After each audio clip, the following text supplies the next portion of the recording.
సురేష్ హత్య కేసులో defence arguments ఆరంభించవచ్చు. Your honour, నా క్లయింట్ ముద్దాయి రాజా సురేష్ ను తానే కొట్టినట్లుగా ఒప్పుకున్నాడు. ఆ దెబ్బల వల్లే అతడు చనిపోయినట్లుగా మెడికల్ రిపోర్ట్ లో కూడా ఉంది. కాకపోతే ప్రాసిక్యూషన్ వారు ఆరోపించినట్లుగా రాజా ఉద్దేశపూర్వకంగా ఈ హత్య చేయలేదు. తాను ప్రాణ సమానంగా ప్రేమించుకున్న తన చెల్లెల్ని హింసించాడనే కోపం కొద్దీ కొట్టాడు. కేవలం మానవ సహజమైన ఆవేశం రాజాను నేరస్తుని చేసింది. నేరస్తుడు అతను కాదు, అసలు నేరస్తుడు రాజా కాదు, నేను శంభూ ప్రసాద్. నువ్వే నేరస్తుడు అని ఎలా చెప్తున్నావు? ఏ దెబ్బలకు సురేష్ చనిపోయాడో ఆ దెబ్బలు కొట్టింది నేనే గనక. మరి రాజా తానే కొట్టినట్టు ఒప్పుకుంటున్నాడు. తమ్ముడు అన్నయ్య కోసం చేసిన త్యాగం కాదు, సురేష్ ను కొట్టింది నేను, నేరస్తుని నేను. ఊరికే ఎందుకలా అరుస్తావు? చిన్నప్పటి నుంచి నిన్ను పెంచింది, పెద్ద చేసింది నువ్వెప్పుడో నా కోసం ఇలా త్యాగం చేస్తావని కాదు. మిస్టర్ జస్టిస్, ఆ రాత్రి ఏం జరిగిందో, ఆ సంఘటనకు సంబంధించిన నిజమేమిటో మీరు అనుమతిస్తే ప్రాసిక్యూషన్ సాక్షుల చేత నేనే చెప్పిస్తాను. Permission granted. యువర్ ఆనర్, వకీల్ లేకుండా ముద్దాయి సాక్షుల్ని తానే విచారించడం వల్ల సాక్షులు పొరపడే అవకాశం ఉంది. తాను నేరస్తుని నిరూపించుకునేదాకా అతను ముద్దాయి కాదు. తన వాదం తాను చేసుకోవచ్చు. ఈమె proceed mister Shambhu Prasad. Inspector, inspector, medical report మీరు స్వయంగా చూసారా? చూశాను. దెబ్బలకే సురేష్ చనిపోయినట్లు ఖచ్చితంగా రాసింది. ఆ దెబ్బలు ఎలాంటివో కూడా రాసిందా? ఎలాంటి దెబ్బలేంటి? దెబ్బలంటే దెబ్బలే. దెబ్బల్లో చాలా రకాలుంటాయి. కరాటీ దెబ్బలు, కర్ర దెబ్బలు, పిడికి రిపోర్ట్లు, కంకు దెబ్బలు. ఈ రకాలని మీ పోలీసు వారికి బాగా తెలిసిండాలే. తెలిసిన వాటికి హత్యకు ఏమిటి సంబంధం ఉంది? చాలా సంబంధం ఉంది. సురేష్ లాంటి ఆరోగ్యవంతుడైన మనిషిని చనిపోయేటంత దెబ్బలు కొట్టాలంటే ఈ రాజా లాంటి మామూలు వ్యక్తులకు అది సాధ్యం కాదు. చిన్నప్పటి నుంచి దెబ్బలాటల్లో ఆరితేరిన నాలాంటి వాళ్ళకే అది సాధ్యం అవుతుంది. ఇన్స్పెక్టర్, సురేష్ ని రాజా చంపారని మీరు ఎలా అనుకున్నారు? నేననుకోవడం ఏంటి? అక్కడ చూసిన వాళ్ళంతా చెప్పారు. వాళ్ళు శంభూ ప్రసాద్ అని చెప్తే మిమ్మల్ని అరెస్ట్ చేసేవాళ్ళం. That's all mister justice. తర్వాత సాక్షి జాస్తి చలవయ్య.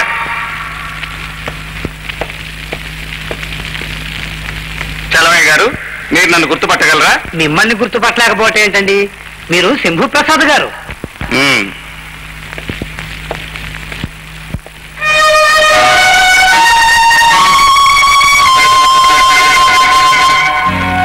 చలవయ్య గారు, ఒక్కసారి నన్ను రాజాను పరిశీలించి చూడండి. ఇద్దరూ ఒకటే పోలిక, కాకపోతే మీసంలో కాస్త తేడా. ఈ తేడా రాత్రిపూట కూడా కనిపిస్తుందా? దూరం నుంచి అయితే పగలే గుర్తు తెలియటం లేదండి, ఇక రాత్రిపూట ఎలా తెలుస్తుందండి? మరి సురేష్ ని కొట్టింది రాజా అని పోలీసులకు ఎందుకు చెప్పారు? దెబ్బలు తింటూ రాజా రాజా అని అరిచాడండి. అదే ఆ సంగతి. మీ అమ్మా నాన్న ఇక్కడ లేరు, అయినా నేను మిమ్మల్ని చెంప మీద కొట్టగానే వాళ్ళని పిలిచారు. ఎందుకు? వాళ్ళు ఇక్కడికి వచ్చి మిమ్మల్ని రక్షిస్తారని. అలాగే సురేష్ కూడా నేను అతన్ని కొట్టగానే రాజా రాజా అని అరిస్తే ఆ రాజా వచ్చి తనని రక్షిస్తాడనుకుని ఉండొచ్చు కదా. ఎవరు అన్నారు? ఇది సాక్షుల విచారంలా లేదు, రౌడీతనంగా ఉంది. It's all right. మానవ ప్రవృత్తిని గురించి ప్రాక్టికల్ గా నిరూపించాడు. తప్పే ఉంది. Proceed mister Shambhu Prasad. తర్వాత సాక్షి సురేష్ ఇంటి పని మనిషి నాగమ్మ. నాగమ్మ, సురేష్ నా చెల్లెల్ని కొట్టినప్పుడు ఎవరింటికి ఫోన్ చేశావు నువ్వు? మీ ఇంటికేనండి. ఆ తర్వాత సురేష్ ఇంటికి ముందుగా ఎవరొచ్చారు? తమరే కదండి, సుధమ్మ గారిని ఆసుపత్రి తీసుకెళ్లారు. That's all mister justice. ఫోన్లో నాగమ్మ చెప్పిన సమాచారం తెలియగానే నాకు విపరీతమైన ఆవేశం వచ్చింది. ఆ ఆవేశంలోనే ఈ ఘోరం జరిగిపోయింది మిస్టర్ జస్టిస్. తర్వాత సాక్షి శ్రీమతి శోభాదేవి.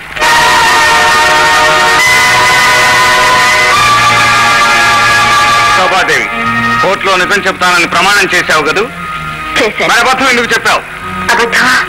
సురేష్ ను కొట్టింది నేనైతే రాజా అని, నువ్వు ఉన్నది నా వెంటైతే రాజా వెంట ఉన్నానని ఎందుకు చెప్పావు? అర్ధరాత్రి పూట భర్త వెంట కాక మరిది వెంటున్నావా? స్వచ్ఛమైన భారత నారి మిస్టర్ జస్టిస్ తన మాంగళ్య రక్షణ కోసం ఎన్ని అబద్ధాలైనా అడగలదు. ఫోన్ వచ్చింది మా ఇంటికి. చెల్లెల్ని చితకబాదాడన్న ఆవేశంలో బయలుదేరింది నేను. నా వెంట వచ్చింది నా భార్య. నన్ను వారించింది కూడా ఈవిడే. చెల్లెల విషయం తమ్ముడికి చెప్పమని శోభను పంపించి నేను చెల్లెలింటికి వెళ్ళాను. అక్కడి నుంచి స్పృహ తప్పి ఉన్న చెల్లెల్ని హాస్పిటల్లో చేర్చాను. ఆ తర్వాత నా తమ్ముడు శోభ అక్కడికి వచ్చారు. రూపస్వామ్యాన్ని చూసి పొరపడ్డ పోలీసులు రాజాను అరెస్ట్ చేశారు. మరి ఈ నిజాన్ని ముందే ఎందుకు బయటపెట్టలేదు? ఏ నేరస్తుడైనా వీలైనంత వరకు శిక్ష తప్పించుకోవడానికే ప్రయత్నిస్తాడు. ప్రాసిక్యూషన్ వాదంలో ఏదైనా లోపం జరిగి నా తమ్ముడు విడుదలవుతాడని ఆశించాను. నేను చేసిన నేరానికి నా తమ్ముడికి శిక్ష పడే పరిస్థితి వచ్చేసరికి ఇప్పుడు బయటపడక తప్పలేదు. All right inspector, Shambhu Prasad arrest చేసి కస్టడీలోకి తీసుకోండి.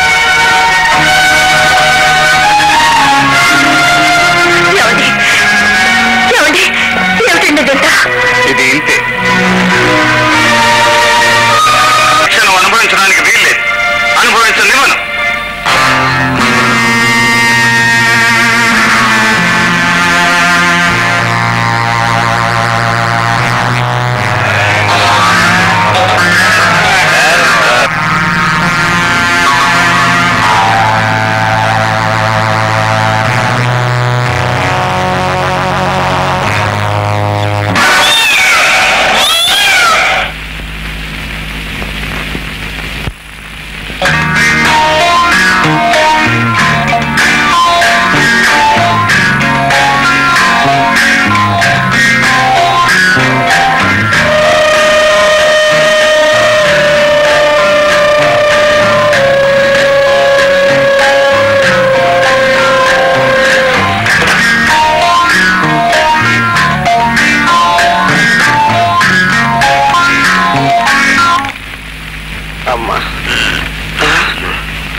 ఏటో చూస్తున్నావు?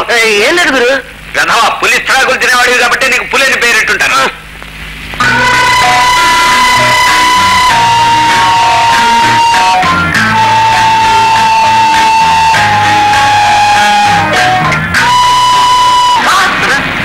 గంట గంట కాదురా, బంగారు కాదు గురు. అయితే దాన్ని పట్టుకున్న ఈ రోజు మన దర్శనం తీసుకోవచ్చు. కాదురా,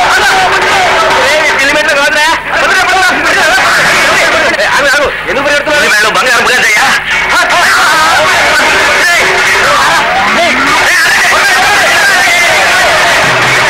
ఏం పరిగెడుతున్నారు?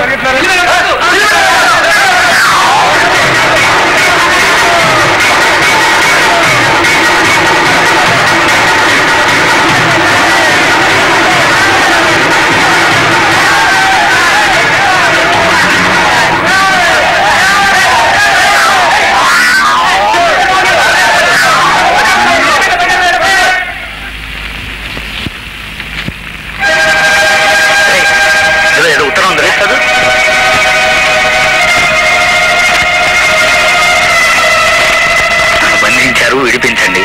సురేష్ హత్య కేసులో నేను ప్రధాన సాక్షిని. హంతకులు ఎవరో నాకు తెలుసు. నా పేరు కామిని.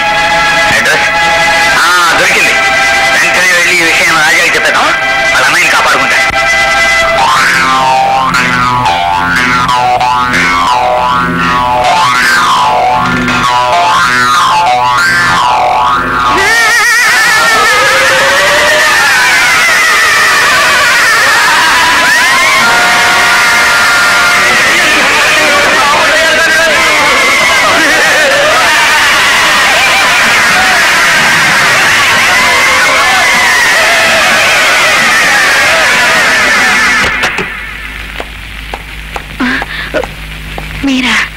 ఎవరు నేను ఇక్కడ బంధించింది? లోకనాథ్. సురేష్ ను చంపింది లోకనాథుని. ఆ రాత్రి మీరు సురేష్ ను పట్టుకోగానే నేను భయపడి దూరంగా వెళ్ళిపోయాను. మీరు సురేష్ ను కొట్టి వెళ్ళిపోయిన తర్వాత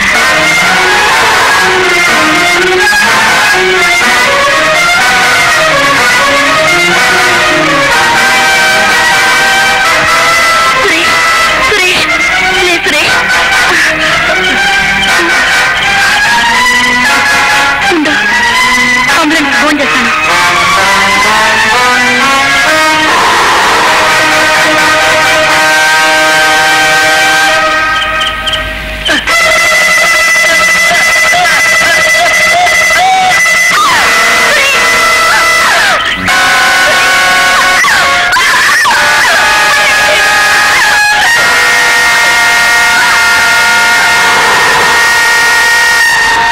నన్ను చంపేవాళ్ళే, కానీ ఆ జగన్ కళ్ళు నా మీద పడ్డంతో నా చావు తప్పింది.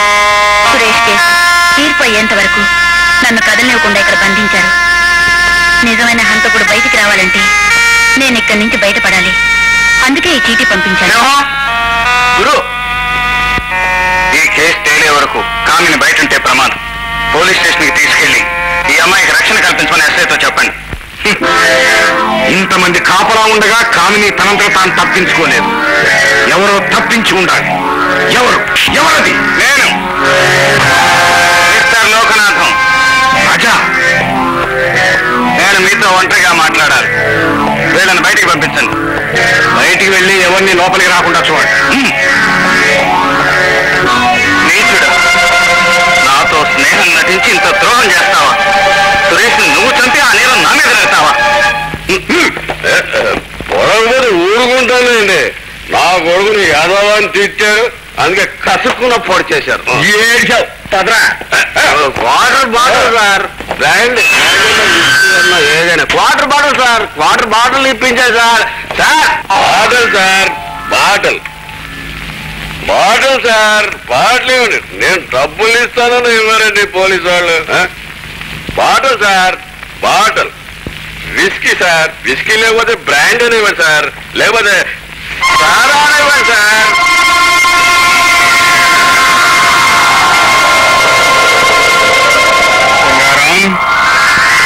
కాంట్రాక్టర్ లోకయ్య తొత్తు కదరా నువ్వు? ఎక్కడ వాడు చెప్పు. ఆ లోకయ్య గారు ఎక్కడ? లోకయ్య ఎవరు? 16 ఏళ్ల నాడు నా తల్లిదండ్రుల్ని చంపిన రాక్షసుడు. అంటే నువ్వు నాటి లేబర్ యూనియన్ లీడర్ రంగారావు కొడుకు. చెప్పు, అన్నించుడు ఎక్కడ? నాకు తెలీదు.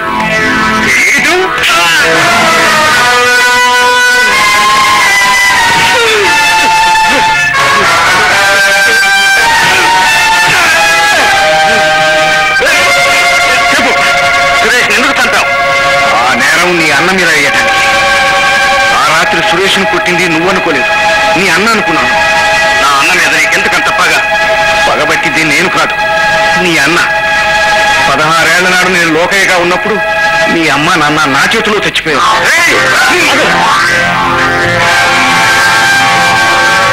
ఇప్పటి లోకనాథే, ఆనాటి లోకయ్య. లోకనాథ్,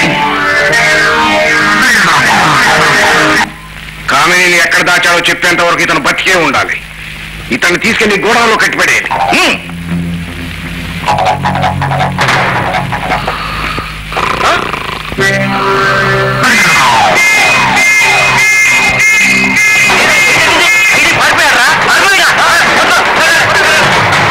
కామిని ఎక్కడ దాచావో చెప్పు.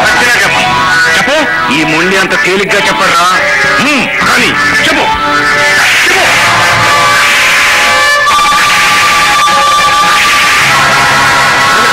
పట్టుకొచ్చాను. ఇప్పటికైనా బుద్ధివంతులా చెప్పు. మొండికేశావా నీ భార్యమాన భంగ నువ్వే చూడాలి. ఇక లాభం లేదు. కానివ్వండి.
రండి